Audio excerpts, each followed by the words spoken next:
Magandang umaga po mga ka-agri at mga ka-gardeners. Ngayong umaga pong ito, gagawa po ako ng isang video tutorial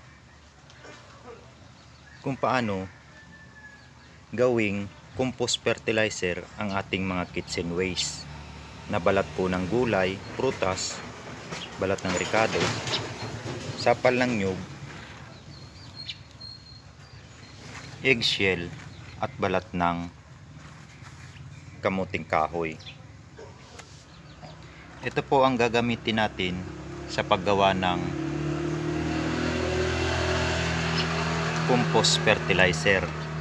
Meron po ako ditong 10 litro na disposable bottle. Ito po. Saka gagamit din po tayo ng garden soil na binistay na. Ganito po ako gumawa ng compost fertilizer.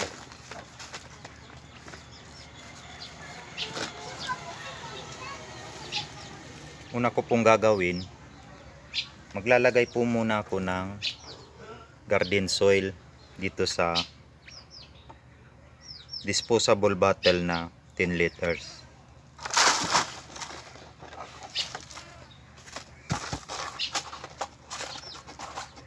Kapag nalagyan ko na po ng garden soil, isusunod ko na po itong mga kitchen waste na balat ng gulay, prutas, balat ng ricado, balat ng kamuting kahoy, sapal ng nyug at saka eggshell.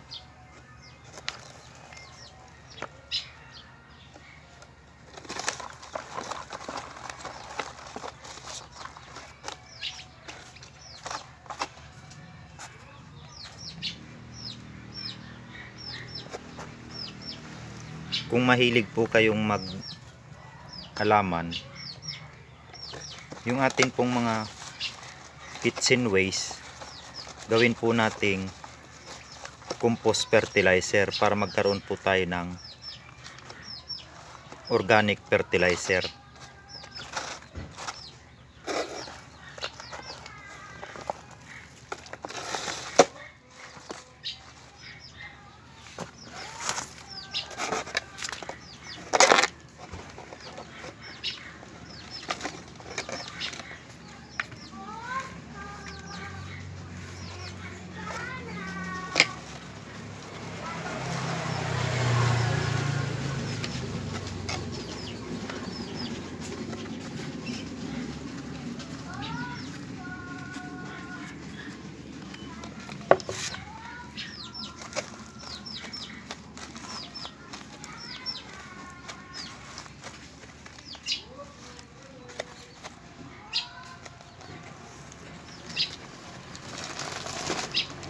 Kapag nalagyan na po natin, maglalagay po tayo ulit ng garden soil.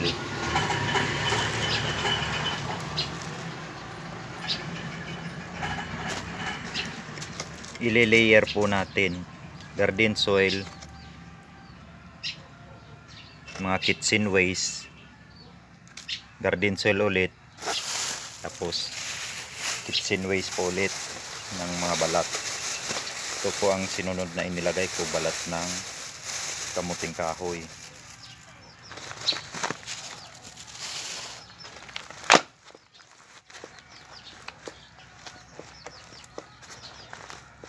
Saka maglalagay po ako ulit ng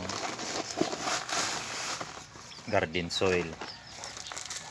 Ile-layer lang po natin.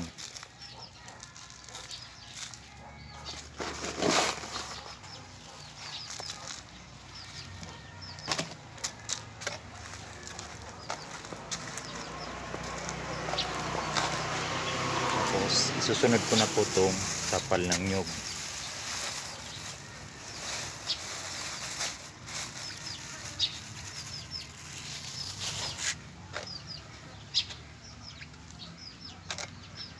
Tsaka yung mga eggshell.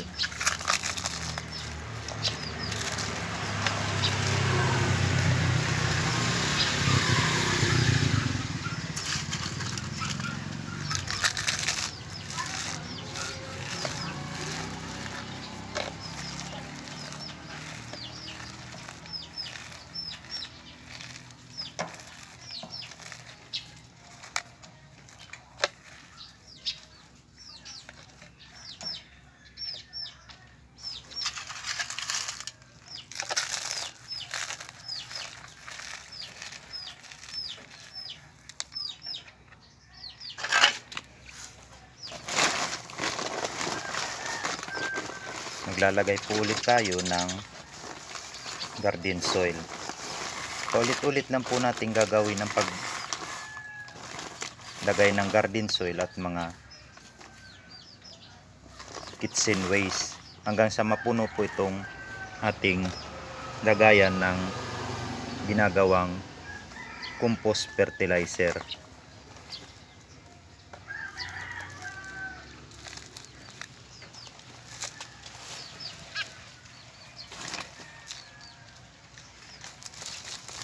Yan po, puno na po ang ating lagayan ng compost fertilizer.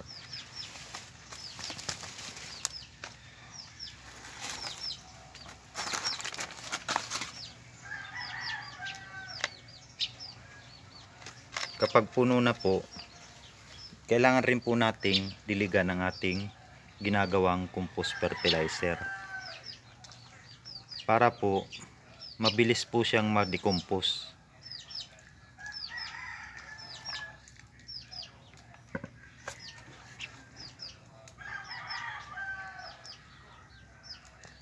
At kinakailangan din pong may butas ang ating lagayan ng compost.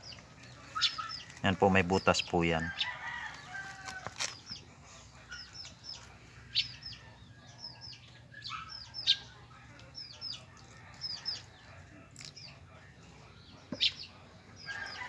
Kailangan po nating diligin ang ating compost, ang ating ginagawang compost fertilizer ng at least twice a week para mabilis po siyang ma-decompose.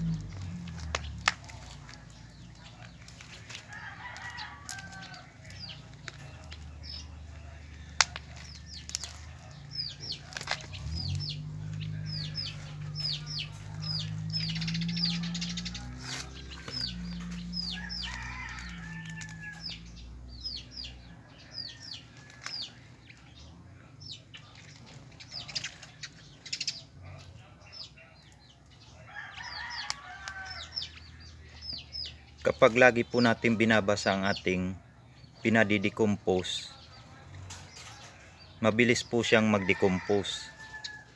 3 buwan lang po hanggang 4 na buwan. Ito po ay decompose na po, pwede na po siyang taniman. Ito ang ating ginawang decompose.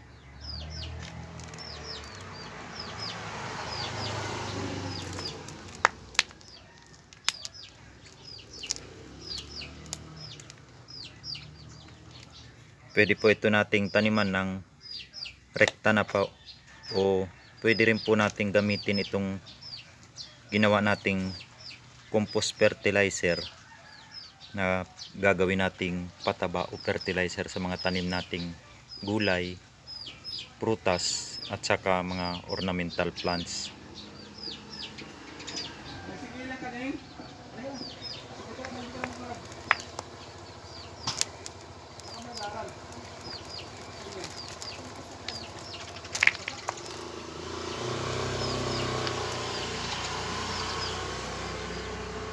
Hanggang dito na lang po ang aking ginawang video tutorial.